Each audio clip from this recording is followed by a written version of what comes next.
Hello, in front of me I have Realme Narzo 50A Prime, and I'm gonna show you how to take a screenshot on this device. First, we need to go to the screen we want to capture. So for example, I'm gonna open the Chrome browser.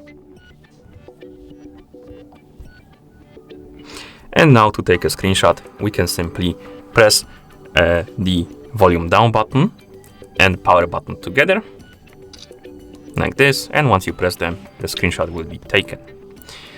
You can also take a screenshot by opening the quick panel by swiping down on this from the top of the screen twice, like this, and you have the screenshot icon right here, and you can tap on it to take a screenshot.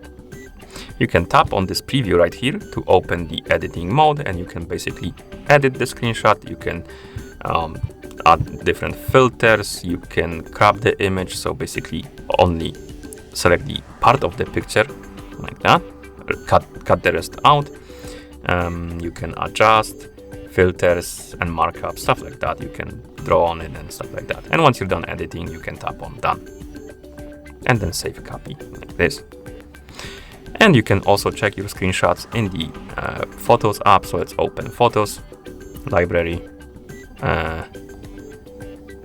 find the screenshot folder, and here we have our screenshots.